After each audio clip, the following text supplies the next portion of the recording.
नमस्कार, विचार मंथन में आपका स्वागत है। 1 फरवरी को बहुप्रतीक्षित मोदी सरकार का, और यदि यूं कहें कि उनके कार्यकाल का जो ये दूसरा है, उसका अंतिम आम बजट पेश होगा। बजट को लेकर के तरह तरह की चर्चाएं हैं। ये बजट ऐसा होता है जो एक तरीके से आम आदमी को प्रभावित तो करता ही है, लेकिन सबसे ज्यादा इफेक्ट करता है बिजनेस को, एक्सपोर्ट्स को, इंपोर्ट को, क्योंकि उसी से हमारी अर्थव्यवस्था का आधार बनता है। हालांकि हमारी जो अर्थव्यवस्था है उत्साहजनक है। हम दुनिया में नंबर 2 पे थे, आज 5वें नंबर पर हैं, और हमने एक टारगेट बना रखा $5 ट्रिलियन का, उसे प्राप्त करना है। और लगता है कि कल के जो ये बजट है, इसमें पूरी तरीके से इसकी झलक भी दिखाई देगी। और इस बजट में कुछ ऐसा अप्रत्याशित भी होगा जिसको सुन करके और जिसको पढ़ करके निश्चित रूप से लोगों की उम्मीदें और बढ़ेंगी, क्योंकि प्रधानमंत्री अटल बिहारी वाजपेयी के बाद हमारे प्रधानमंत्री नरेंद्र मोदी ने भी बजट को एक लोकप्रिय रूप देने का पूरा प्रयास किया। और आज उन्होंने ये तक कह दिया कि तकरार रहेगी लेकिन तकरीर भी होगी। ये अपने आप में एक बड़ा संकेत देता है। दूसरा संकेत मिला जब आज आर्थिक सर्वे पेश किया गया राष्ट्रपति के अभिभाषण के बाद, और इस आर्थिक सर्वे में 4-5 बातें बड़ी महत्वपूर्ण थी। एक तो बात यह थी कि हमारी जो विकास दर होगी वो 6 से लेकर के 6.8% तक होगी। हमारी जो महंगाई की दर होगी वो 6% के आसपास होगी। इतना ही नहीं, हम जो आर्थिक विकास दर है वो 7% होगी। लेकिन एक बात हम आपको और बता दें कि ये जो विकास की दर है और विकास की रफ्तार है, वो अगर हम पिछले 3 साल के आंकड़े उठाएं उससे थोड़ा धीमी है। ऐसा नहीं है कि बहुत तेजी के साथ बढ़ रही, लेकिन हमने पिछले 3 सालों में तमाम चुनौतियों का सामना किया, और सबसे बड़ी चुनौती थी कोरोना, जिसने हमारी अर्थव्यवस्था को बिल्कुल चरमरा करके धर दिया। लेकिन हम उससे उबर रहे और लगातार उबर रहे। हालांकि उबरने की जो गति है वो हम यही कहेंगे अपेक्षित नहीं है, लेकिन शुभ संकेत है। हालांकि जब आर्थिक सर्वे आज होना था तो सुबह शेयर बाजार 395 अंक लुढ़क गया, लोग अवाक हो गए। लेकिन उसके बाद एक उम्मीदें जारी हुई हैं।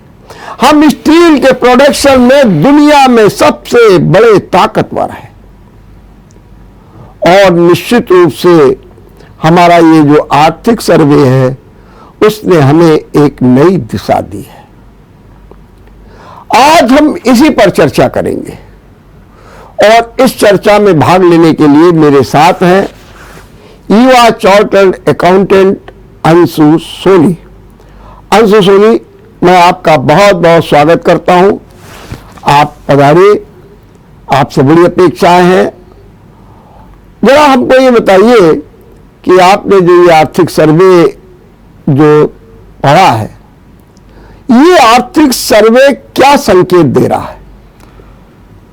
देखिए, जो आर्थिक सर्वे आज आया है उसके हिसाब से चीफ फाइनेंशियल एडवाइज़र साहब ने कहा है कि जो इन्फ्लेशन रेट है वो 6.8% के आसपास जा रहा है। और ये कोरोना महामारी को देखते हुए कोई बहुत ज़्यादा गलत नहीं है, ये एक अच्छा रिज़ल्ट है, इससे ज़्यादा नहीं है। आखिर हमने बहुत कम महंगाई दर अचीव की है। हो सकता था कि इससे भी ज़्यादा होता, लेकिन ये एक हमारी आर्थिक रिकवरी की ओर इशारा दर्शाता है कि हम बहुत ही ज़्यादा रिकवर कर चुके हैं, अब हमें इतनी ज़्यादा समस्याएं नहीं होंगी। उसके बाद सीतारमण जी के CFA जी ने ये भी कहा कि 6.5% के आसपास हमारी ग्रोथ रेट रहेगी, जो कि देखते हुए बहुत ही अच्छी है, निराशाजनक नहीं है। पुराने समय को लेकर अगर कंपेयर करें तो भले ही कम है, लेकिन यह बहुत ही अच्छी है और आने वाले समय में हम 7% या 8% तक जा सकते हैं। तो अभूतपूर्व उपलब्धि है ये भी कि कोरोना को देखते हुए हम लोगों ने इसको कंप्लीट किया और पड़ोसी राज्यों, पड़ोसी देशों को देखते हुए हम उस इकोनॉमिक क्राइसिस से नहीं गुजर रहे हैं, तो ये बहुत ही अच्छा है। लेकिन अब ये बताइए कि जो आज आर्थिक सर्वे आया है, क्या उससे आपको लगता है कि जो हमारा आम बजट है वो काफी उत्साहजनक होगा? देखिए, उत्साहजनक तो होगा, लेकिन कहीं ना कहीं एक मध्यम वर्गीय परिवार को देखते हुए भी, क्योंकि हमारे देश में मध्यम वर्ग बहुत ही ज़्यादा असर डालता है हर एक चीज़ पर। मध्यम वर्ग के लोग ज़्यादा हैं, तो कहीं ना कहीं हमें मध्यम वर्ग का भी ध्यान रखना चाहिए। सैलरीड क्लास जो है वो बहुत ही ज़्यादा परेशान होता है, वो हर बार अपेक्षा रखता है कि कहीं ना कहीं हमें भविष्य में कुछ छूट ज़्यादा मिलेगी। क्योंकि क्या होता है भाई, जो लोगों की सैलरी ज़्यादा है वो लोग टैक्स को अपना बचा नहीं पाते हैं। कहीं ना कहीं उनकी इन्वेस्टमेंट जो है वो 1.5 लाख रुपए तक ही सीमित रह गई है। अब जो हाई क्लास सैलरीड हैं वो तो 1.5 लाख से ज़्यादा की इन्वेस्टमेंट चाहते हैं। कहीं ना कहीं वित्त मंत्री जी को इस ओर ध्यान देना चाहिए कि इन्वेस्टमेंट के लिए जो सेक्शन 80C है अपना, उसमें थोड़ा सा बदलाव करें या उस सीमा को बढ़ाएं, 1.5 लाख से 2.5 लाख या 3 लाख तक करें, तो ये बहुत ही ज़्यादा उत्साहजनक होगा सैलरी क्लास के लिए। क्या आपको लगता है कि वर्तमान समय में सबसे ज़्यादा परेशानी हालत में मध्यम वर्ग है? जी, मध्यम वर्ग को कहीं ना कहीं इसका भुगतान देना पड़ता है। उनके लिए कुछ पुराने बजट आप देख लें वित्त मंत्री जी के, जी, तो उसमें मध्यम वर्ग के लिए कुछ नहीं आया है। हर बार मध्यम वर्ग एक उत्साह के साथ में सुबह देखता है कि आज बजट में हमारे लिए कुछ होगा, लेकिन 2-3 सालों से वो सोचता रहता है और कुछ खास हो नहीं रहा है। तो वो सोचता है कहीं ना कहीं ये एग्जम्पशन लिमिट बढ़ाई जाए जिससे उसका कुछ भला हो। आप ये देखते हैं कि जैसे एक आप एग्जम्पशन लिमिट का जब आप बेस देखेंगे तो उसमें क्या है कि 5 लाख रुपए तक तो भाई सीमा कर दी गई कि भैया हम टैक्स नहीं लेंगे। सेक्शन 87A में उन्होंने ये छूट दे दी कि भाई 12,500 रुपये तक टैक्स बनता है 2.5 लाख के ऊपर, वो हम नहीं लेंगे। लेकिन क्या होता है कि जैसे ही वो 5,01,000 रुपये होता है वो पूरा का पूरा टैक्स उनसे ले लिया जाता है। तो कहीं ना कहीं या तो आगे का टैक्स रेट थोड़ा कम किया जाए, जो 5% के बाद 20% का स्लैब है उसको उस पर ध्यान दिया जाए, उसको थोड़ा कम किया जाए। एक मध्यम वर्गीय टैक्स देना चाहता है लेकिन वो एकदम से टैक्स का भार आ जाता है तो वो उससे पीछे हट जाता है। वो सोचता है कि ऐसा करें फिर क्या है, इनकम को वो कहीं ना कहीं इनकम को शो नहीं कर पा रहा है अपनी, अगर वो अर्न भी कर रहा है तो इनकम को दिखा नहीं पा रहा है। तो इस ओर भी ध्यान देना बहुत जरूरी है। लेकिन एक बात ये भी, जिसे भी आप कह रहे थे कि जो 1.5 लाख तक की छूट मिल पाती है, लेकिन जब भी अगर आप देखें कहीं विज्ञापनों में या कहीं जब आर्थिक सलाहकार अपनी राय देते हैं, कहते हैं तो मैं बचा दूंगा 10 लाख तक बचा दूंगा, और उसमें वो कहते हैं कि म्यूचुअल फंड ले लो, फिर ये ले लो, फिर स्कूल की फीस ले लो, जाने क्या क्या बातें बता रहे हैं। क्या ये सब बातें ये सब दिखावा है क्या? नहीं, ऐसा नहीं है। हाँ, जो सेक्शन 80C है हाँ, सारी चीजों को कवर करता है। हाँ, इसमें आपका देखिए, आप जीवन जैसे बीमा कराते हैं वो भी उसी में कवर करता है। म्यूचुअल फंड में आप ELSS स्कीम लेते हैं वो भी उसी में कवर होती है। ट्यूशन फीस जो बच्चे की जाती है स्कूल में पढ़ता है वो भी उसी में कवर है। तो कहीं ना कहीं 1.5 लाख में सब कंसोलिडेटेड एक ही चीज में उन्होंने कर दिया है। तो अब एक आम आदमी की, अब देखिए महंगाई बढ़ती जा रही है, तो पहले के समय को देखते हुए चलो ठीक था कि 1.5 लाख तक आदमी इन्वेस्ट करता था, चल जाता था। अब आज के समय में उसकी इन्वेस्टमेंट तो ज्यादा होंगी ही, क्योंकि खर्चे ही ज्यादा हैं, ट्यूशन फीस भी बढ़ गई है, बीमा में भी अब मान लो 1 लाख 2 लाख का अगर बीमा भी कराता तो क्या फायदा है। 1 लाख 2 लाख रुपए की आज की तारीख में उतनी वैल्यू नहीं रह गई है, इन्फ्लेशन को देखते हुए, समय महंगाई को देखते हुए। तो कहीं ना कहीं महंगाई तो बढ़ती जा रही है, लेकिन इन्वेस्टमेंट जो है वो वहीं के वहीं रुकी हुई है। इन्वेस्टमेंट का अगर अमाउंट बढ़ाया जाएगा तो कहीं ना कहीं उससे देश की आर्थिक विकास दर में भी राहत मिलेगी। कहीं ना कहीं वो व्यक्ति उस पैसे को जमा करेगा, एक लॉक इन पीरियड होगा, 5 साल 10 साल के लिए जमा करेगा, तो पैसा देश के भी काम आएगा। तो इस ओर तो मुझे लगता है कि बहुत ही गंभीरता से ध्यान देना चाहिए। आपने मध्यम वर्ग को काफी फोकस किया निश्चित रूप से, लेकिन अगर यूं देखा जाए तो जो हमारा आम बजट आता है, तो आपने भी पिछले कई बार आम बजट देखे होंगे, अगर उनकी तुलना में दे तो आप इस बजट से क्या अपेक्षा करते हैं? सिर्फ टैक्स के जो स्लैब है उसको ठीक किया जाए, या फिर जो है, क्योंकि आप तो चार्टर्ड अकाउंटेंट हैं, आपके सामने व्यापारी भी आते होंगे, उद्यमी भी आते होंगे, आप नाना प्रकार के जीएसटी भी भरते होंगे, इंपोर्ट एक्सपोर्ट के भी मामले आपके सामने आते होंगे, तो आप क्या चाहते हैं कि जो ये आम बजट है, और आपने पिछली बार देखा भी है, उनकी तुलना में इस आम बजट से, या यूं कहिए कि आम बजट से आप क्या अपेक्षा करते हैं? ऐसा क्या होना चाहिए कि जिससे कि आम जन को राहत मिले? देखिए, कहीं ना कहीं ये तो मध्यम वर्ग की बात हो गई जी, लेकिन आप ये देखते हैं कि हर, जैसे बिजनेस के क्षेत्र में देखते हैं, तो बिजनेस के क्षेत्र में क्या है कि हर व्यक्ति एक प्राइवेट लिमिटेड कंपनी तो नहीं बना सकता। तो कुछ लोग कहते हैं कि भाई चलो आप पार्टनरशिप कर लेते हैं। अब पार्टनरशिप करते हैं तो पार्टनरशिप में एक जो टैक्स रेट वो 30% का फ्लैट है, तो वो कहीं ना कहीं उनको बहुत ज्यादा परेशान करता है। तो गवर्नमेंट को इस ओर भी ध्यान देना चाहिए कि जो उसका टैक्स रेट है 30% का, उसको थोड़ा कम किया जाए। कहीं ना कहीं लोगों को उत्साह मिले कि भाई हम पार्टनरशिप करते हैं और एक छोटे रूप में बिजनेस को बढ़ाएं, तो इससे क्या होगा कि एंटरप्रेन्योर्स को बहुत ज्यादा बेनिफिट मिलेगा, वो उत्साहित होंगे, पार्टनरशिप फर्म ज्यादा बनेंगी। आज की तारीख में पार्टनरशिप फर्म्स बहुत ही कम बन रही हैं, क्योंकि उसमें टैक्स का रेट बहुत ही हैवी है। तो पार्टनरशिप फर्म्स जब ज्यादा बनेंगी तो गवर्नमेंट का रेवेन्यू भी उतना ही बढ़ेगा और व्यापार भी उसी हिसाब से बढ़ेगा। प्राइवेट लिमिटेड कंपनी बन जाने के बाद में कंप्लायंसेस बहुत ज्यादा हो जाती हैं, जो एक आम बिजनेसमैन अफोर्ड नहीं कर पाता है। तो इस ओर भी अगर ध्यान दें तो बहुत ही ज्यादा फायदेमंद रहेगा। लेकिन कहते हैं कि जो आम बजट में विभिन्न सेक्टर्स होते हैं, और कहते हैं और जो योजनाएं होती हैं, बड़ी बड़ी योजनाओं की भी घोषणा हो जाती है, और इंफ्रास्ट्रक्चर की भी बात, तो सरकार भी ऐसा लगता है कि इंफ्रास्ट्रक्चर पर बहुत ध्यान देती है, लेकिन लोग कहते हैं कि इसकी आड़ में रक्षा बजट पर ध्यान दिया जाता है, लेकिन कहीं इसकी आड़ में जो हमारी शिक्षा है, स्वास्थ्य है, ये चीजें पीछे हो जाती हैं, जो इस मुल्क के लिए सबसे ज्यादा जरूरी है। तो क्या आपको लगता है कि जैसे कि पिछली बार हेल्थ में चूंकि कोरोना हुआ तो 2% बढ़ा दिया गया, क्या आपको लगता है कि जो एजुकेशन सेक्टर है, हेल्थ सेक्टर है, इस पर विशेष तवज्जो दिया जाना चाहिए?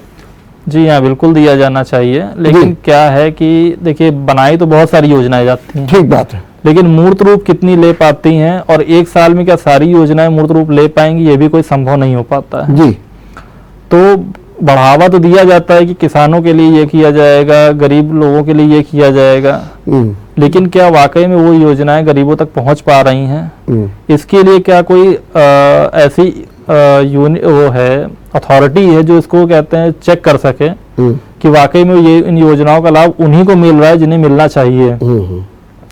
और रही बात जैसे कोरोना में हेल्थ के लिए, तो गवर्नमेंट ने बहुत ही ज़्यादा अच्छा काम किया, उन्होंने सभी को वैक्सीनेटेड किया, ये अपने आप में एक बहुत बड़ी उपलब्धि है देश के लिए। लेकिन उसके बाद जो योजनाएं बन रही हैं, उन योजनाओं पर विशेष रूप से ध्यान दिया जाए, एग्रीकल्चर सेक्टर को बढ़ाया जाएगा, तो कहीं ना कहीं एग्रीकल्चर सेक्टर बढ़ तो रहा है, लेकिन साथ में एक्सपोर्ट पे क्या ध्यान दिया जा रहा है? गवर्नमेंट कहती तो है कि एक्सपोर्ट बढ़ाओ, लेकिन क्या वाकई में एक्सपोर्ट की शिक्षा लोगों को मिल रही है? उतनी जानकारी है?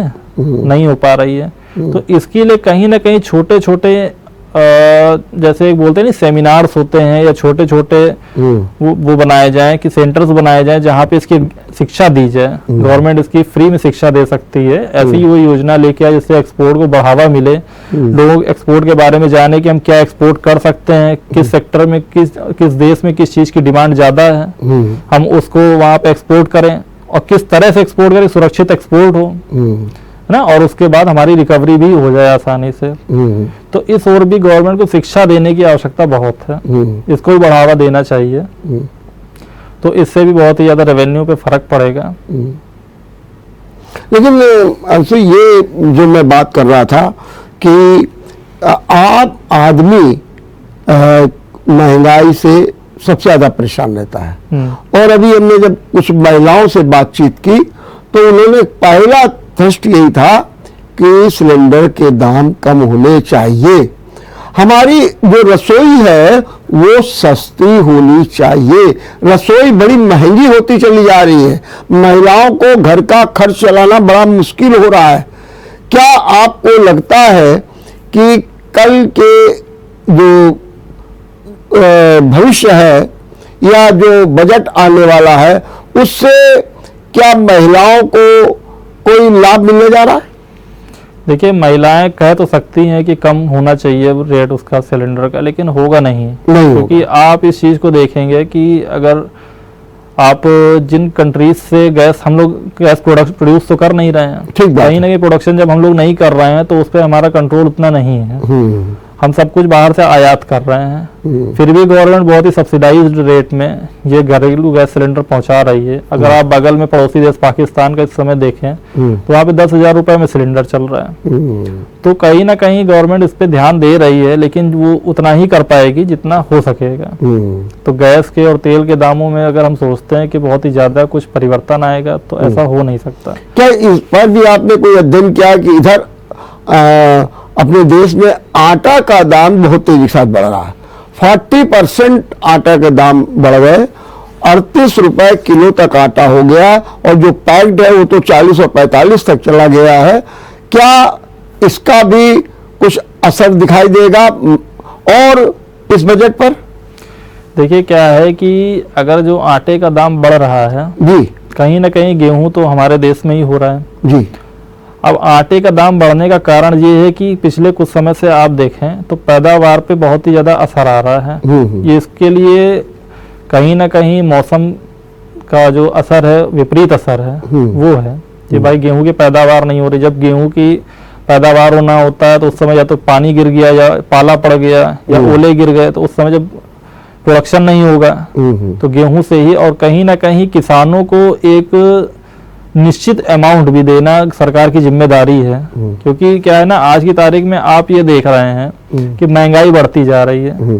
अब अगर गेहूं का अमाउंट उतना ही रखेगी गवर्नमेंट तो किसान क्या उस अमाउंट से चलती हुई महंगाई में अपने आप को कंपेयर कर पाएंगे, उस जगह सर्वाइव कर पाएंगे? नहीं कर पाएंगे। अगर उसका रेट वही रहेगा जो अगर मान लिया पहले मिलता था उन्हें किसानों को, तो उस रेट पे वो मार्केट में चीजें नहीं अफोर्ड कर पाएंगे, खरीद पाएंगे। आज की तारीख में बीज भी महंगा है, खाद भी महंगी है, पानी भी उनको ट्यूबवेल से लेना पड़ रहा है, बारिश भी उतनी अच्छी हो नहीं रही है समय के हिसाब से। तो कहीं ना कहीं इसका असर हमारे प्रोडक्शन पर पड़ रहा है। गवर्नमेंट कोशिश कर रही है कि वो गरीबों को मुफ्त अनाज दे रही है, लेकिन उसका असर उतना नहीं पड़ता है, कहीं ना कहीं क्वालिटी के साथ कॉम्प्रोमाइज हो जाता है उसमें। तो किसान से जितना प्रोड्यूस कर रहा है एक्सपोर्ट भी करने की कोशिश कर रही है गवर्नमेंट, लेकिन वो भी नहीं हो पा रहा है इतना ज्यादा, तो उसका असर तो देखने को मिलेगा ही। तो थोड़ा बहुत बढ़ रहा है, फिर भी कंट्रोल है। अच्छा, ये जो बार बार की जा रही है कि हम अपनी अर्थव्यवस्था को $5 ट्रिलियन कर देंगे, और कल के बजट में इस दिशा में भी कुछ कदम बढ़ते दिखाई देंगे, क्या आपको लगता है कि जो वर्तमान आर्थिक हालात हैं, जो हमारी विकास दर है, जो आर्थिक विकास दर है, जो हमारी जो है महंगाई की दर है, जो आम जन की जो आवश्यकताएं हैं, उनको देखते हुए हम ये जो $5 ट्रिलियन का टारगेट है वो जल्दी अचीव कर लेंगे, क्योंकि उसमें उत्तर प्रदेश सरकार कह रही है कि हम $1 ट्रिलियन तो हम खुद भागीदारी देंगे, और इसके लिए बाकायदे ग्लोबल समिट भी हो रही है और इन्वेस्टमेंट की बात की जा रही है, वो रोड शो हो रहे हैं, और अभी फरवरी के में जो एक महाकुंभ होने जा रहा है जिसमें लाखों करोड़ के निवेश होंगे। क्या आपको लगता है?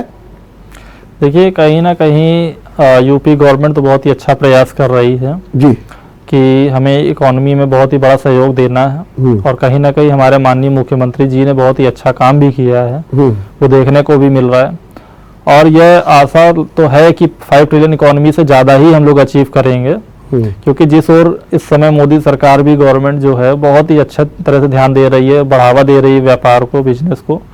लेकिन बस ये है कि थोड़े थोड़े अगर छोटे सेमिनार्स भी आयोजित किए जाएं तो कहीं ना कहीं शिक्षा का जो अभाव है लोगों में, लोग करना चाहते हैं लेकिन कहीं ना कहीं क्या होता है, कुछ थोड़ा सा अमाउंट अर्जित किया किसी ने और उसके बाद वो उस व्यापार में लगाता है और उसका पैसा खत्म हो जाता है। अगर व्यापार उसका नहीं सरवाइव कर पाए या व्यापार उसका नहीं सही से चला तो खत्म हो जाता है। तो कहीं ना कहीं उन चीज़ों पे ध्यान दिया जाए। अगर शिक्षा होगी तो उसके बाद जब कोई व्यापारी व्यापार करने के लिए कोशिश करेगा तो देश का विकास तो अपने आप ही होगा। अभी इस बजट से युवाओं को क्या उम्मीद होती है, युवा क्या चाहता है शिक्षा के क्षेत्र में, रोजगार के क्षेत्र में, कौशल के क्षेत्र में? और कहीं ना कहीं अगर देखा जाए तो युवा भी लगता है कहीं निराश है। अभी मैं आंकड़े देख रहा था तो कौशल विकास में 3 लाख से ऊपर प्रशिक्षण हुआ और मात्र 3,000 लोगों को उसमें नौकरी मिली है। तो ये रोजगार के अवसर बढ़ाने की बात तो हो रही है लेकिन उतना नहीं। तो आज का युवा क्या चाहता है, आपका तो संपर्क है, और क्या अपेक्षाएं हैं और उनको बजट में कैसे पूरा किया जाए? देखिए, युवा की बात है तो कहीं ना कहीं वो चाहता है कि उसकी बेरोजगारी खत्म हो जी। तो बेरोजगारी को लेके परेशान, लेकिन एक बेरोजगारी होती है जो अपनी इच्छा से ही आदमी अपना को बेरोजगार समझ लेता है। जी जी। अब जैसे गवर्नमेंट ने प्रशिक्षण तो कराया, ठीक है, अगर आपको मान लिया किसी ने लकड़ी का काम सिखा दिया, अब आप लकड़ी का काम करने में अपनी इमेज को कम समझते हैं कि आप उस काम को नहीं करना चाहते हैं, ठीक है, तो कहीं ना कहीं आप स्वैच्छिक बेरोजगार हैं। अब हर व्यक्ति को गवर्नमेंट जॉब दे पाना ये तो संभव नहीं है, इतनी जॉब्स भी नहीं है। अगर सभी सरकारी नौकरी ही करेंगे तो प्राइवेट सेक्टर से ही इकोनॉमी भी चल रही है तो वो नहीं हो पाएगा। तो स्वैच्छिक बेरोजगारी भी खत्म करनी बहुत जरूरी है। अगर आप चाहें तो आप छोटे काम हैं जो आप बहुत से लोग उस काम को करना पसंद नहीं करते हैं, उन कामों की ओर भी ध्यान देना चाहिए। प्रशिक्षण आपने लिया है, अब आप उस प्रशिक्षण के थ्रू आप स्वयं काम करिए। जरूरी नहीं कि आप किसी के अंडर में जाकर ही नौकरी करें। आप भाई मोदी जी क्या कह रहे हैं कि आप अपना रोजगार खोलिए, आप स्वयं काम करिए, आप अपनी छोटी सी दुकान डाल लीजिए, आप लोगों से मिलिए, लोगों से नेटवर्क बढ़ाइए, अपना काम बढ़ाइए अपना। आप इलेक्ट्रीशियन बन सकते हैं, आप कारपेंटर बन सकते हैं, आप इंटीरियर डेकोरेटर बन सकते हैं, आप काम सीखिए। लेकिन क्या इसमें क्या क्या चैलेंजेस आते हैं और मोदी सरकार को अपने बजट में ऐसा क्या प्रावधान करना चाहिए जिससे कि युवाओं के सामने चैलेंजेस है उनको दूर किया जा सके? देखिए, युवाओं के लिए मोदी सरकार अगर कर सकती है तो देखिए, किसी को आप, जैसे एक अच्छी सी कहावत है कि आप किसी को पैसा देने की बजाय आप उसको वो एक हुनर सिखा दीजिए तो वो लाइफ टाइम कमाता रहेगा और खाता रहेगा। आप एक बार किसी को पेमेंट देंगे या पैसा देंगे तो उससे उसका भला नहीं होगा। अब युवा को भी ये समझना होगा कि आप छात्रवृत्ति या बेरोजगारी भत्ते से आपको ऊपर उठना होगा, उससे आपका भला नहीं होने वाला है। आप अगर कोई हुनर सीखते हैं या प्रशिक्षण लेते हैं तो उसके लिए आप अपने सरकार से या अपने कहते हैं मोदी जी अगर ऐसा कुछ करें कि भाई प्रशिक्षण केंद्र खोलें, छोटे छोटे प्रशिक्षण केंद्र खोले जाएं 100 किलोमीटर पे, 50 किलोमीटर पे, तो अगर थोड़ा प्रशिक्षण जब लोगों को मिलेगा तो कहीं ना कहीं वो देश की आर्थिक जो दिक्कतें हैं उनको कहते खत्म करेगा। अब आज आप देखते होंगे कि बहुत सारे युवा देखा देखी यूट्यूब पे रील्स बना रहे हैं, वीडियो बना रहे हैं, कहीं ना कहीं उस पे जो युवाओं का है बहुत ही ज्यादा समय बर्बाद हो रहा है। अब अगर आप मान लीजिए अगर आप वीडियोस देखना शुरू करते हैं और आप देखते तो 2 से ढाई घंटा आप अपना बर्बाद कर देते हैं, फिर उसके बाद आपका थोड़ी देर तो काम करने में मन भी नहीं लगेगा। तो ये सारी चीज़ें कहीं ना कहीं एक आपका समय भी बर्बाद कर रही हैं, एनर्जी भी बर्बाद कर रही हैं। तो युवाओं को उससे थोड़ा दूर रहना चाहिए। देखा देखी सभी लोगों के फॉलोअर्स करोड़ों में नहीं हो जाते हैं और सभी लोग अच्छा पैसा उससे नहीं कमाते हैं। इसका पैसा कहीं ना कहीं वो कंपनियां कमा रही हैं, यूट्यूब है या गूगल है, वो पैसा कमा रहे हैं, एडवर्टीजमेंट दे रहे हैं, तो वो कमा रहे हैं। अपने समय का सदुपयोग करें और उसी से ही आप आगे बढ़ पाएंगे। उसका कहीं ना कहीं आप अच्छी जगह एनर्जी लगाएं, पॉजिटिव एनर्जी। अच्छा, मैं यहाँ पर एक छोटा सा ब्रेक लूंगा और ब्रेक के बाद अपनी चर्चा को जारी रखूंगा। के बाद आपका एक बार फिर स्वागत है। हम चर्चा कर रहे हैं आम बजट से उम्मीदों की। हमारे साथ है युवा चार्टर्ड अकाउंटेंट अंशु सोनी। आज एक बात मुझे अच्छी लग रही है। सामान्यतः लोग क्या करते हैं कि दूसरों पर दोषारोपण करने लगते हैं। युवाओं को कुछ नहीं मिल रहा है, रोजगार के अवसर बढ़ा दीजिए। अगर महिलाओं के साथ में महंगाई बढ़ रही है, रसोई बढ़ रही है, तो घटनी ही चाहिए। लेकिन अच्छी बात यह है कि यह भी कहा जा रहा है कि हम अपनी जिम्मेदारी का भी निर्वाह करें। हमें परिस्थितियां भी देखनी चाहिए कि किस तरीके से हमारी सरकार काम कर रही है और उसके अनुरूप हमको ढालना चाहिए। अंशु, जरा ये मुझे बताइए कि डिजिटल युग आ रहा है और हमारी सरकार का सबसे ज्यादा फोकस डिजिटल पर है। कहते ये रहे कि कल के जो आने वाले बजट के प्रावधान हैं उसमें डिजिटल पर बहुत जोर रहेगा। क्या आपको लग रहा है कि डिजिटल हमारे भविष्य की एक बड़ा संबल है और इसके द्वारा जितना कार्य होगा उतना ही हमारी अर्थव्यवस्था को भी प्रोत्साहन मिलेगा? क्या कहेंगे? देखिए, डिजिटल इकोनॉमी या डिजिटल वे में काम करना बहुत ही आसान होता है और इसके लिए कहीं ना कहीं अब समय के साथ हमें चलना बहुत ज़रूरी है।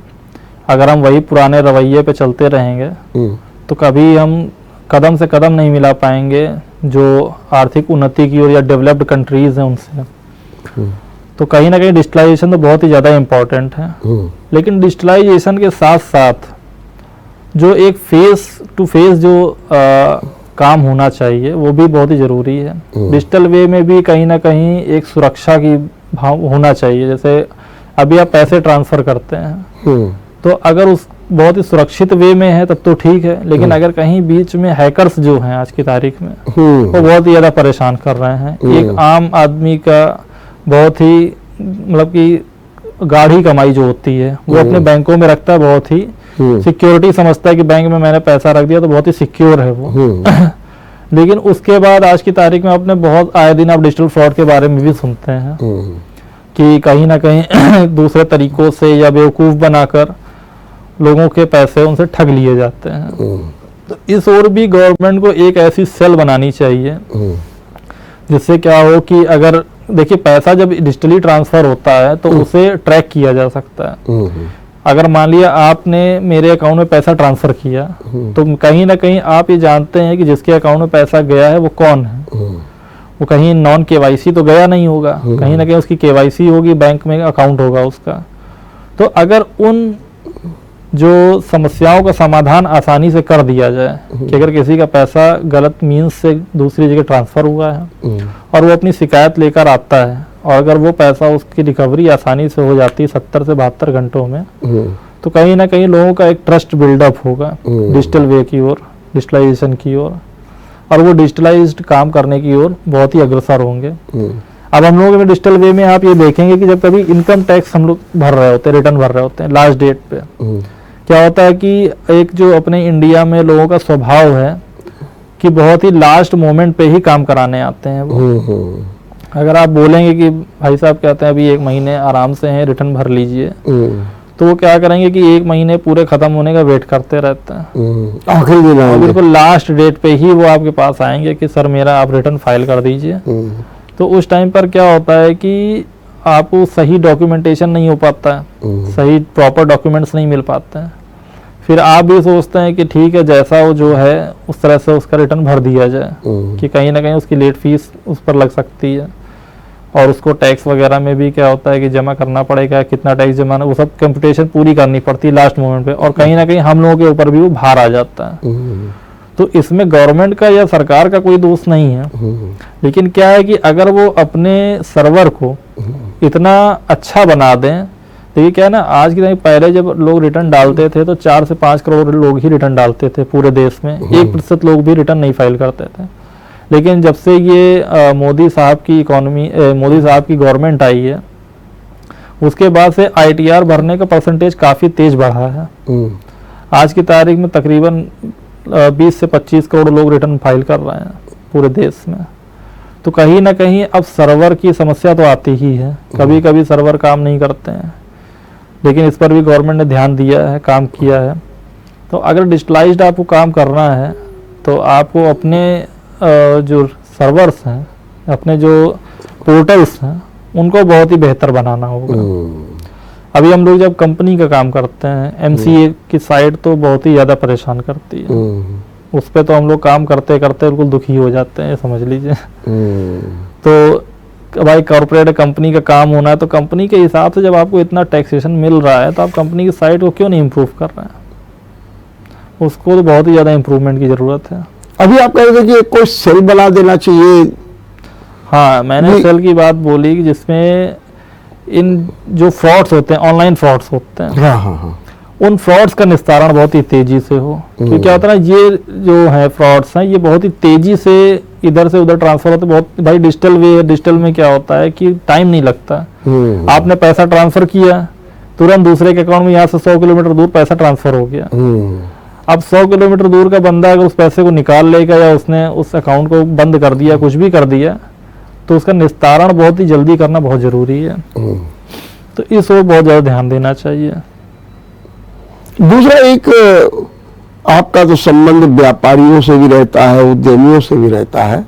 कहा यह जाता है कि व्यापारी बड़ा परेशान रहता है और बड़ी झंझटें रहती हैं, GST को लेकर के या इनकम टैक्स को लेकर के, तमाम प्रकार की और तकनीकी बातों को लेकर के। कहते हैं कि कभी कभी तो ये सुनने में आता है कि व्यापार पूरी तरीके से चौपट हो गया, कुछ रह नहीं गया, सब ऑनलाइन सब चला गया।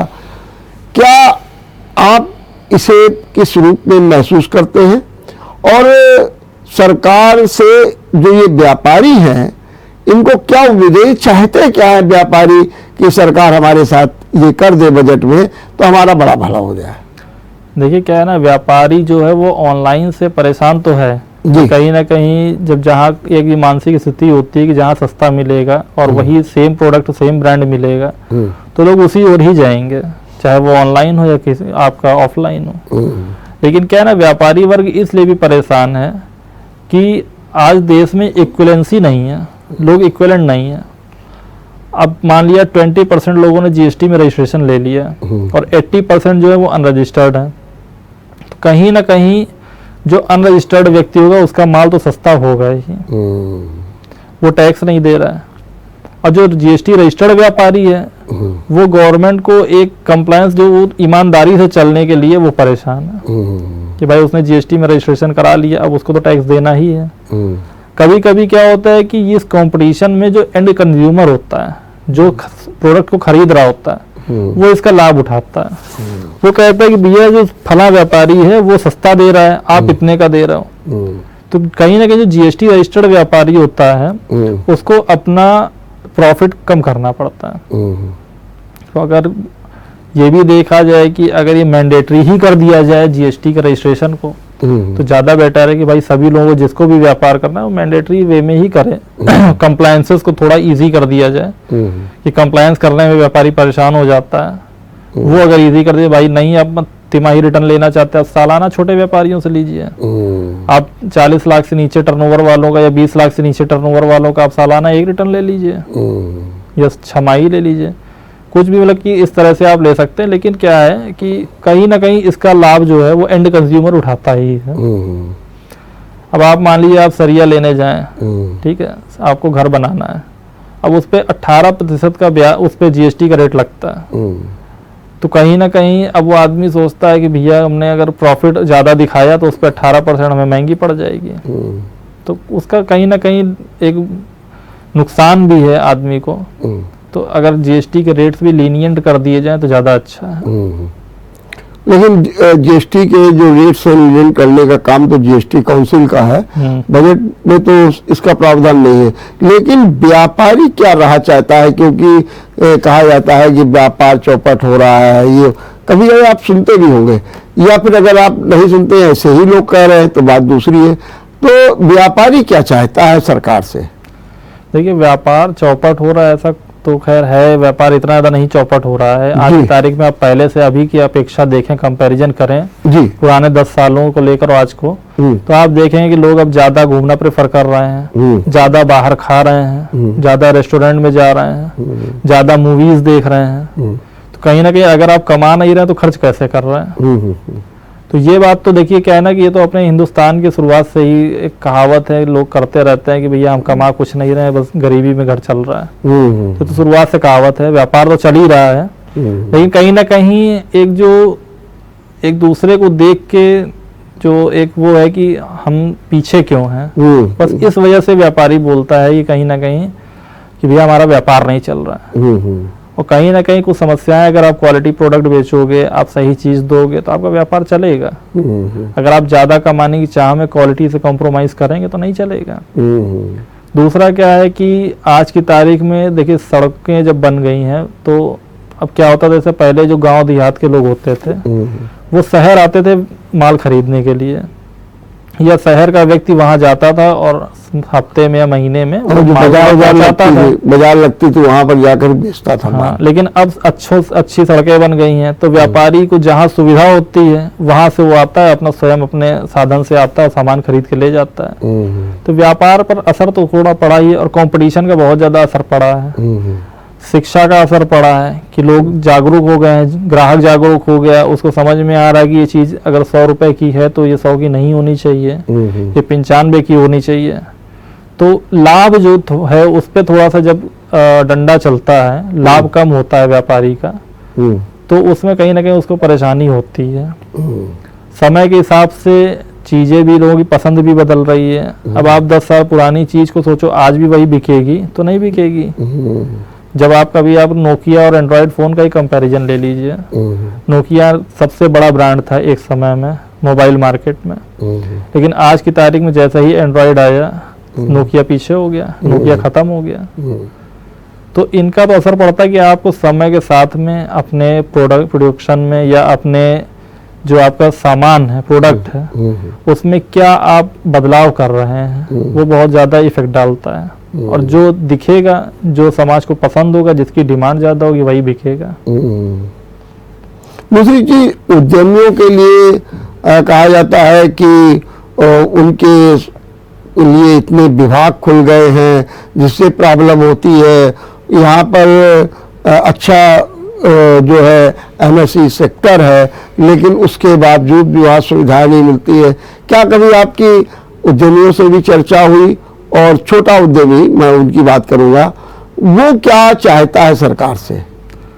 छोटा उद्यमी भी देखिए क्या है ना कि वो सिर्फ और सिर्फ कंप्लायंस में राहत ही चाहता है। कंप्लायंस में? हाँ, वो चाहता है कि हम टैक्स भरना चाहते हैं। वो ऐसा नहीं, जैसे हमारे पास भी सैकड़ों व्यापारी जुड़े हैं, वो बोलते हैं कि सर मैं टैक्स भरना चाहता हूँ, लेकिन टैक्स का जो रेट है वो परेशान करता है। अब मान लिया आपने 5% के बाद सीधे 20% जब आ जाता है तो आप किसी को बोलेंगे भैया 5 लाख तक आपका टैक्स 0 है, और 5 लाख 1 रुपीज पे आपको 13,000 रुपए भरने।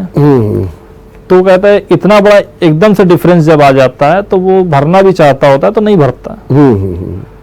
तो या तो आप वहां से जो आपने 87A सेक्शन में जो आपने कर रखा है कि छूट दे रखी है उसको तो खत्म कर दीजिए, या फिर आप आगे का टैक्स रेट थोड़ा सा कम कर दे दीजिए, या फिर आप एग्जम्पशन लिमिट बढ़ा दीजिए।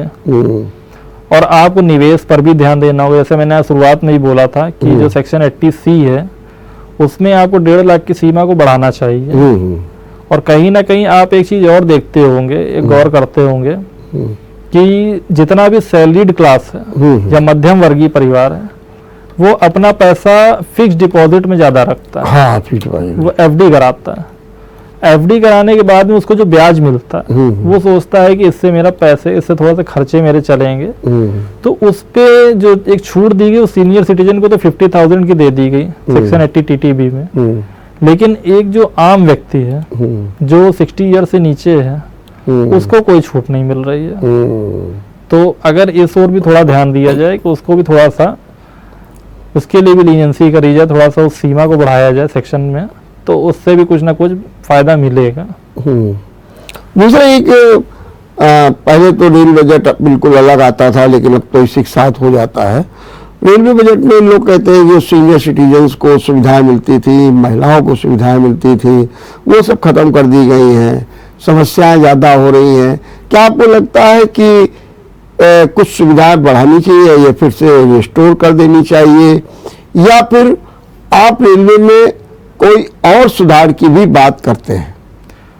देखिए, रेलवे सेक्टर को अगर देखा जाए तो पहले से खैर अलग उसका बजट आता था, अभी साथ में आ रहा है। लेकिन रेलवे का जब आप टिकट कभी आपने जब देखा होगा तो उसमें लिखा होगा कि गवर्नमेंट इस पे करीब 59% जो है वो खुद इसका खर्च को उठाती है पैसेंजर ट्रेन का।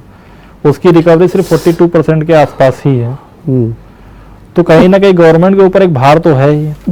तो सीनियर सिटीजन या सुपर सीनियर सिटीजन के लिए उन्होंने अगर जो खत्म किया है तो अपने भार को कम करने के लिए किया है। हाँ, लेकिन उसके अगेंस्ट गवर्नमेंट नई ट्रेनें चला रही है। हाँ, ये है कि थोड़ा सा जैसे ट्रेनों की वजह से, जैसे ट्रेनों के ऊपर ओवर ब्रिज बनाया जा रहा है ताकि ट्रेनों का आवागमन आसानी से हो जाए। अब ट्रेनें आप देखेंगे पहले की अपेक्षा कम लेट होती हैं। बस थोड़ा सा दिक्कत होती है, वेटिंग लिस्ट में ज़्यादा लोग रहते हैं, तो वो चीज़ें थोड़ी सी कम कर दी जाएं। और नई ट्रेनें तो चला रहे हैं। हाँ, कहीं ना कहीं सीनियर सिटीजन के लिए एक सब्सिडी तो खैर उनकी बनती है, क्योंकि उन्होंने इतना समय इस देश को दिया है, इस देश की आर्थिक इकोनॉमी को बढ़ाने में सपोर्ट किया है पूरी जिंदगी। तो ये उनका अधिकार भी बनता है कि उन्हें सब्सिडी मिलनी चाहिए। हाँ। लेकिन एक बात तो ये कि एक हालांकि राजनीतिक बिंदु है, लेकिन फिर भी हम आपसे चर्चा के लेते हैं। क्या लगता है कि चूंकि 2024 में चुनाव आने जा रहा है और उसकी सभी पार्टियां तैयारियां भी कर रही हैं, भारतीय जनता पार्टी ने भी अपना लक्ष्य बना रखा, क्या उसके मद्देनजर ये बजट होगा और ये एक लोक लुभावन बजट होगा? इससे जनता को ज़्यादा लाभ होगा और जो उम्मीदें हैं उससे कहीं ज़्यादा खरा उतरेगा ये बजट?